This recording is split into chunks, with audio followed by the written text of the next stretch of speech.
Everyone, welcome to the Canary Islands.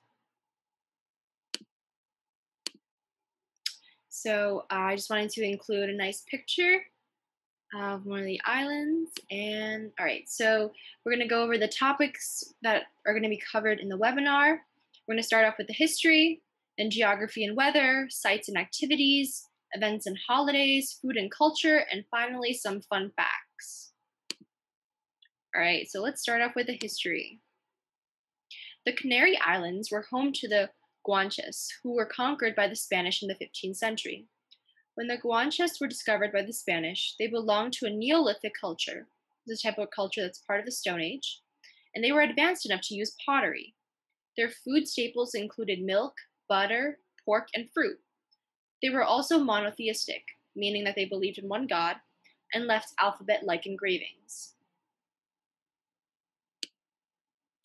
All right, so the Romans learned the Canaries through accounts of expeditions by writers Plutarch and Pliny the Elder. During the 13th and 14th centuries, Genoese, Majorcan, Portuguese, and French navigators visited the islands. After the Portuguese ruled the islands, in 1479, the Treaty of Alcacovas recognized Spanish sovereignty over the islands. The populations of the islands grew rapidly relative to the others in the 20th century, and the Canary Islands Spanish is spoken in the Canaries, and certain words in the languages they reflect Portuguese influences because of prior ruling. All right, the geography and weather.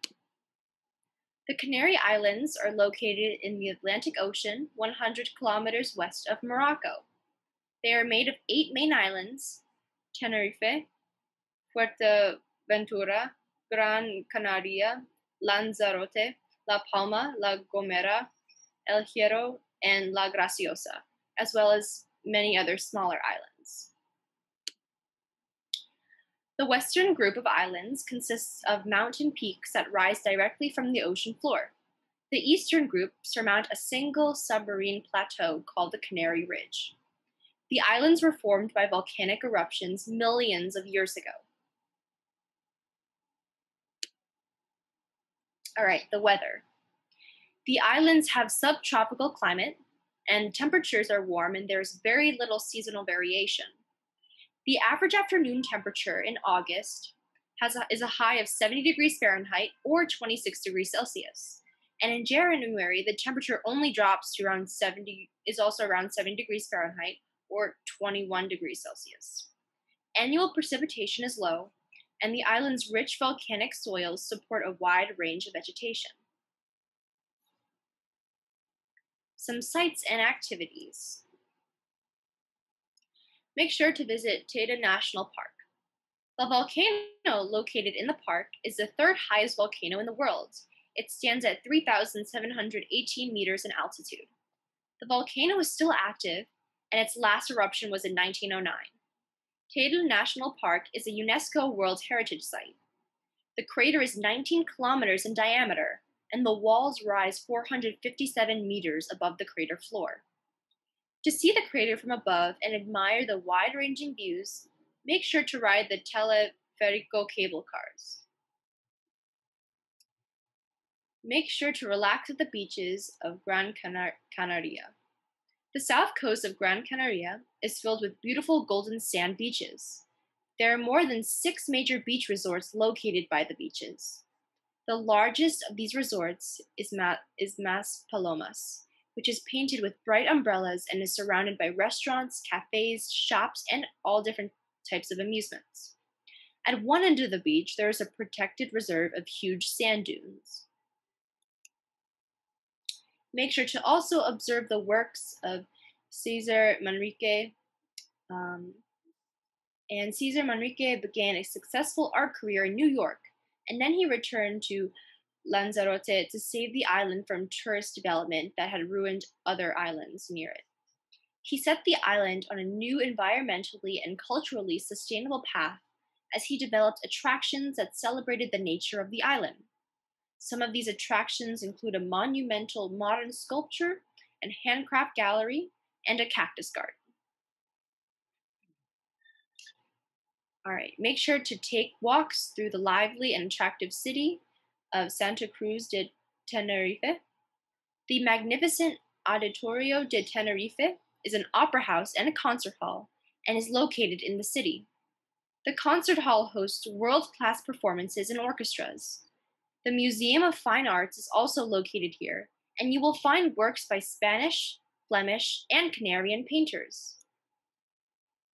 Make sure to also visit Las Palmas de Gran Canaria. This seaside town has an interesting historic legacy from its Spanish colonial past. It was Spain's first colony foothold in its westward expansion towards the New World. The 16th century Cathedral of Santa Ana stands in the town. It has a Gothic interior, and the southern portion of the structure is home to the Diocesan Museum, which holds a rich collection of religious art and gold and silver works. The Museum of the Canary Islands is also located in the town and has interesting archaeological and ethnographic collections that reveal the pre-Hispanic culture. You can also meet animals at Loro Park. Make sure to visit this wildlife park, which houses one of the world's greatest collection of parrots. The wildlife park also has an immense aquarium with an underwater tunnel. And here you can see sharks and other sea creatures. There's also a bat cave, a penguin habitat, and various other animals in the large park. You can also take a stroll through San Cristobal de la Laguna. The colonial city is also a designated UNESCO World Heritage Site and was the former capital of the Canary Islands. The town has many architectural gems such as elaborate cathedrals, Renaissance churches, and large mansions built by wealthy families in the 17th and 18th centuries. The town's parish church, the Iglesia de la Concepcion, was built in 1496. All right, so now we're going to talk about some events and holidays celebrated. Three Kings Festival. The Three Kings Festival celebrates the Epiphany on the eve of January 5th. Parades march through towns and there are many sweet treats. On the 5th, many people rush into bakeries to purchase a special cake called Roscon de Reyes, a bun ring decorated with fruit and filled with custard or cream. The Three Kings travel throughout the streets and throw sweets for children. Fiesta de San Juan. The summer solstice is a highly celebrated event on the Canary Islands. The beaches are filled with bonfires and there are lots of street parties and fireworks. The neighborhood of Vegueta is transformed into an epicenter of countless open-air shows and firework displays. All right, so now we're going to talk about food. Papas arrugadas. The volcanic climate of the Canary Islands gives these potatoes a different texture and flavor. Without peeling, the papas are boiled in water for around 25 minutes. Locals add salt over the potatoes until they dry, and they are typically served with mojo pican. Almogrote is a flavorsome dip made with leftovers of matured cheese, hot pepper, and paprika, as well as some olive oil and garlic. Locals will butter it onto bread in thick layers, and the best place to try this delicacy is Casa Efigenia. Ropa vieja, which means old clothes in English, is a very popular dish and is made differently in every household. It consists of chickpeas, meat, onions, and potatoes. The best restaurant to try the dish at is at Parador de las Canadas del Teide. Miel de palma. Miel de palma, or honey of the palm, is not actually a type of honey, despite its appearance, and it is more nutritious than honey. The miel de palma is a type of sap that comes from palm trees. This sauce is used as a condiment on some side dishes. Make sure to visit Nelson Restaurant for the chance to sample some miel de palma used in local cooking.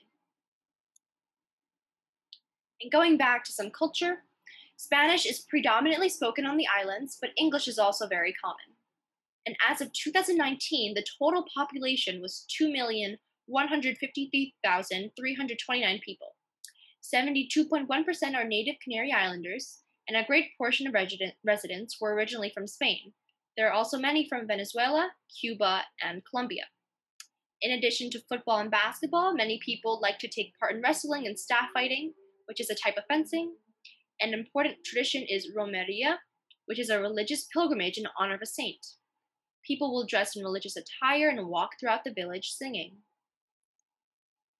And finally, we're going to talk about some fun facts. The canary bird was named after the islands. The Canary Islands have the highest point in the Spanish territories. El Hierro is close to being energy self-sufficient as it gets most of all its power from wind, sun, and water. The water in Lanzarote El Golfo crater glows green. They were home to a now extinct giant species of lizard sand rats, and as many as 12 million visitors arrive every year. They are one of the outermost regions of the European Union. And that concludes our tour. Thank you everyone for visiting the Canary Islands.